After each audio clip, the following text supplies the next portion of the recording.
Des députés ont déploré que le taux d'examination du projet de loi de finances soit souvent insuffisant. Ils disent avoir demandé cette fois-ci qu'on leur accorde plus de temps. En effet, les autorités semblent avoir pris l'habitude de faire adopter ce projet de loi dans l'urgence, limitant la capacité des députés à l'examiner en profondeur. Pourquoi le président se victimise et rejette la responsabilité de ses échecs à autrui? C'est parce que le régime manque de vision claire pour le développement, a affirmé les politiciens membres de la plateforme Ant.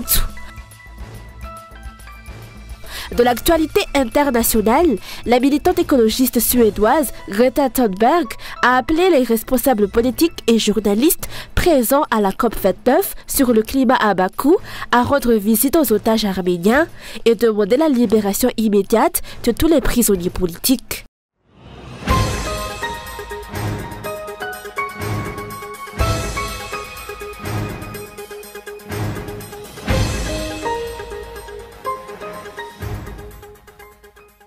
Les autorités semblent avoir pris l'habitude de faire adopter la loi de finances dans l'urgence, limitant la capacité des députés à l'examiner en profondeur.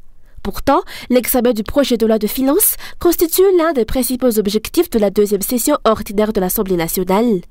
Selon les informations, ce projet n'est parvenu à l'Assemblée que quelques jours auparavant et a déjà été soumis aux travaux en commission.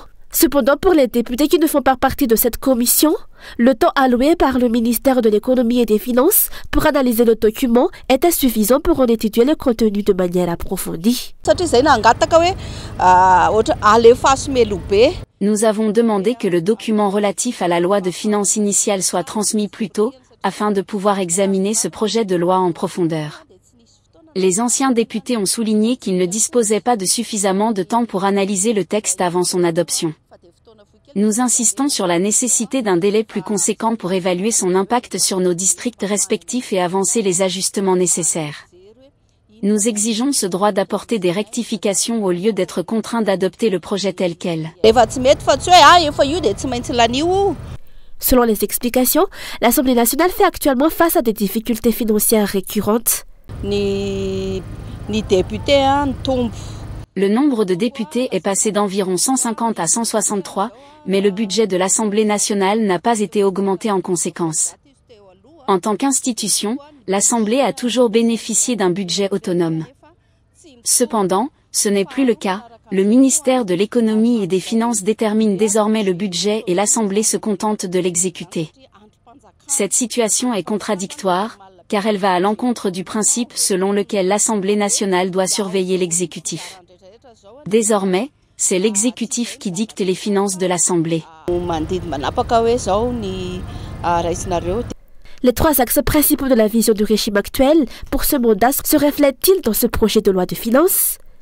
Parmi ces priorités figure le développement du secteur agricole avec l'objectif d'atteindre l'autosuffisance alimentaire et de repositionner Madagascar comme le grenier de l'océan Indien.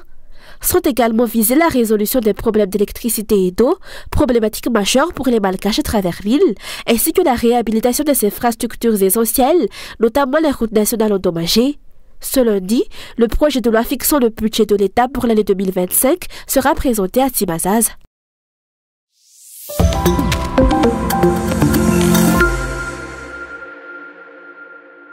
Le régime actuel dirigé par Rajadwil manque d'une vision claire pour le développement du pays, selon les politiciens membres de la plateforme Ant.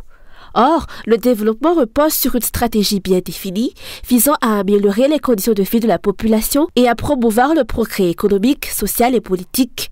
Cela implique la mise en œuvre de programmes stratégiques axés sur le renforcement des secteurs clés tels que l'éducation, la santé, l'agriculture, l'industrie, les infrastructures et la protection de l'environnement. Cependant, les dirigeants actuels ne privilégient que des projets de prestige non prioritaires au détriment des initiatives ayant un impact direct sur la vie quotidienne des citoyens et y allouent des milliards provenant de fonds publics. La prise de décision semble concentrée entre les mains d'une seule personne, tandis que les autorités de contrôle restent de simples spectateurs.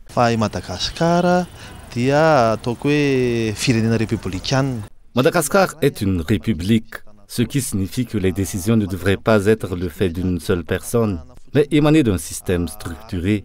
La question qui se pose est donc la suivante.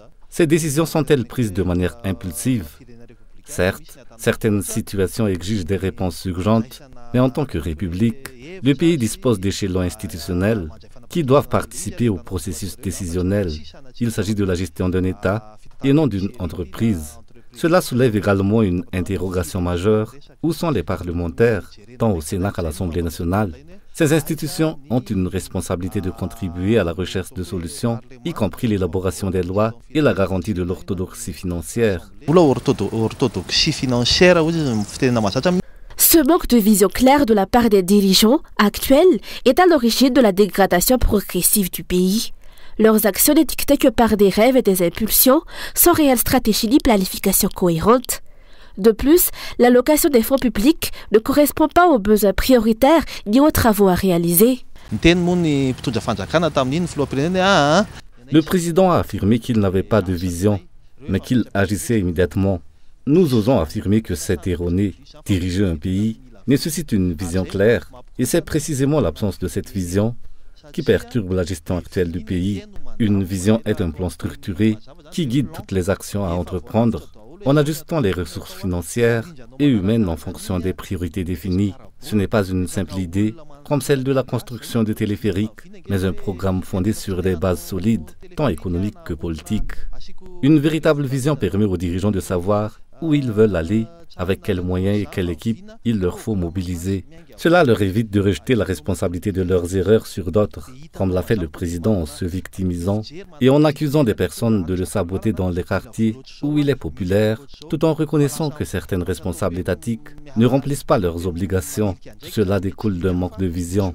La vision est un objectif clair à atteindre, soutenu par un programme bien structuré. De manière générale, une vision de développement efficace repose sur des politiques et des stratégies bien définies, visant à promouvoir le progrès du pays dans tous ses aspects. Lorsqu'elle est bien planifiée et mise en œuvre, cette vision peut transformer les conditions de vie des citoyens, tout en stimulant les progrès économiques, sociaux et politiques.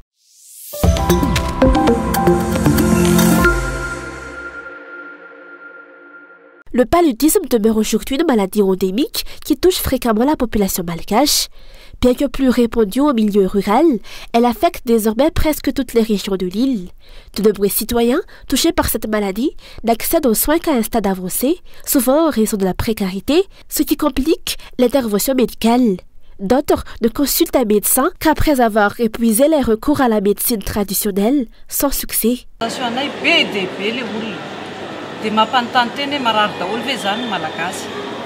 Le nombre de consultations est très élevé, ce qui amène à se demander si tous les Malgaches sont malades. En réalité, nombreux sont ceux qui sont malades parce qu'ils n'ont pas les moyens d'accéder à des soins appropriés. Beaucoup arrivent au centre médical dans des stades avancés de la maladie. Pour les habitants des zones urbaines, qui disposent de ressources suffisantes, il est possible de se soigner à temps. Cependant, les cas les plus complexes proviennent souvent du milieu rural. Par ailleurs, il y a également le recours à la médecine traditionnelle, qui nécessite une grande prudence. Malheureusement, ce n'est pas toujours le réflexe des Malgaches, en raison des croyances ancestrales qui, parfois, s'avèrent inefficaces. Cela entraîne un retard dans la consultation médicale, et bien souvent, les patients arrivent dans un état grave après avoir perdu du temps en essayant ces remèdes traditionnels.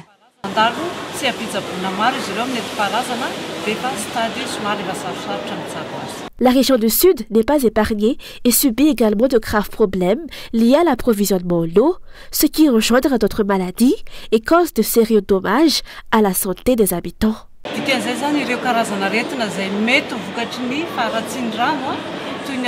Les diverses maladies liées à l'insalubrité de l'eau, telles que la diarrhée, les maladies de peau et la bilharziose, sont très répandues dans cette région, et elles laissent des séquelles. Rappelons que le 28 octobre dernier a débuté la campagne de distribution de moustiquaires imprégnés d'insecticides à travers tout le pays. Il s'agit de la première opération de ce type depuis 2021. Au total, 14,9 millions de moustiquaires ont été distribués à l'échelle nationale en partenariat avec l'ambassade des États-Unis. Cette initiative a ciblé plus de 560 000 personnes, en priorité les groupes vulnérables tels que les femmes enceintes et les enfants de moins de 5 ans. L'utilisation correcte de ces moustiquaires pourrait réduire de 25% le taux de paludisme dans le pays. Cela contribuerait également à alléger les dépenses des ménages pour les traitements médicaux.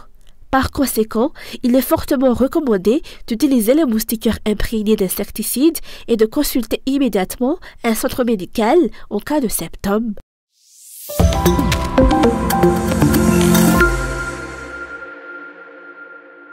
Les Malgaches manquent encore d'éducation en matière de tri des déchets, tant à domicile qu'au sein des entreprises. Cette lacune rend difficile la production d'énergie à partir des ordures, comme l'explique Aids Développement. Le coût de cette production reste donc exorbitant car le processus prend beaucoup de temps en raison du manque de tri préalable.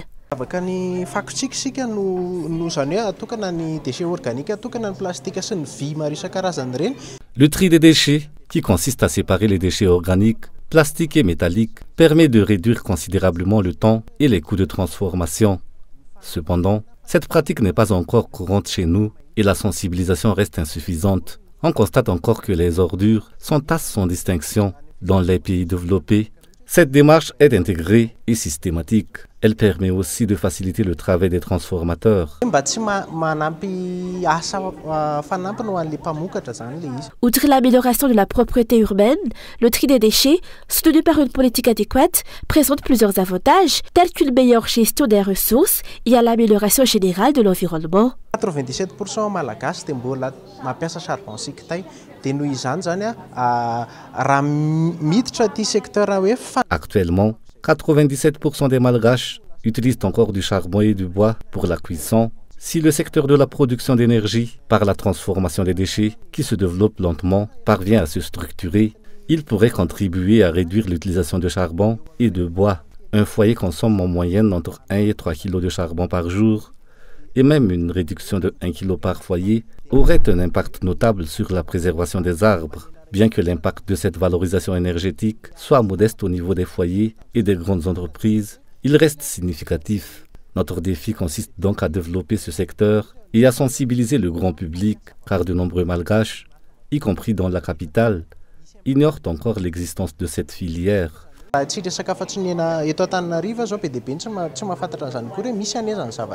Aujourd'hui, s'est tenue une réunion rassemblant les acteurs directs ou indirects du secteur de la transformation en énergie des ordures afin d'examiner les points à améliorer pour favoriser le développement de ce secteur à Madagascar.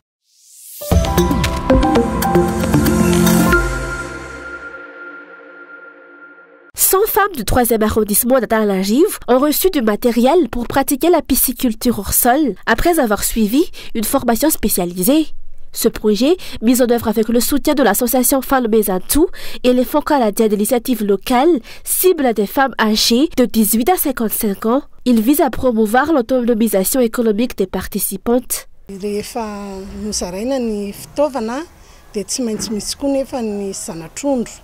En plus du matériel, il a également été nécessaire de fournir des alevins, car ces bénéficiaires, étant des femmes vulnérables, n'ont pas les moyens de les acquérir. Tout le matériel nécessaire leur a été remis et installé sur place. Nous avons sélectionné des femmes très vulnérables directement sur le terrain.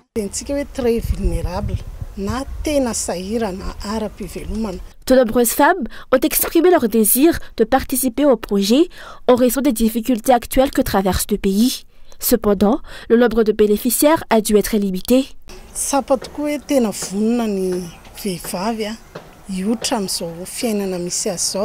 Je ressens que les femmes sont véritablement prêtes à s'émanciper des conditions de vie actuelles. Après la formation de ces 100 femmes, nombreuses ont exprimé leur intérêt, cependant le nombre de bénéficiaires est limité. Nous espérons qu'outre le FSIL, d'autres investisseurs étrangers se mobiliseront pour aider les Malgaches.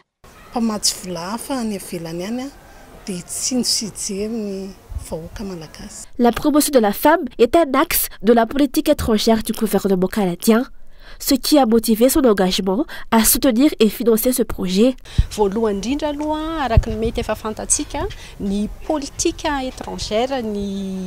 La politique étrangère canadienne peut être qualifiée de féministe, car la promotion des droits des femmes et des filles est une priorité dans ses actions. Ce projet en est un exemple concret, en contribuant à l'autonomisation des femmes, tant sur le plan des droits que de l'économie. En effet, Lorsque les femmes ne sont pas économiquement indépendantes, elles demeurent soumises à diverses contraintes. En évaluant les indicateurs de la planification de ce projet que nous avons reçu, nous avons constaté que les activités mises en place s'alignent parfaitement avec les objectifs fixés.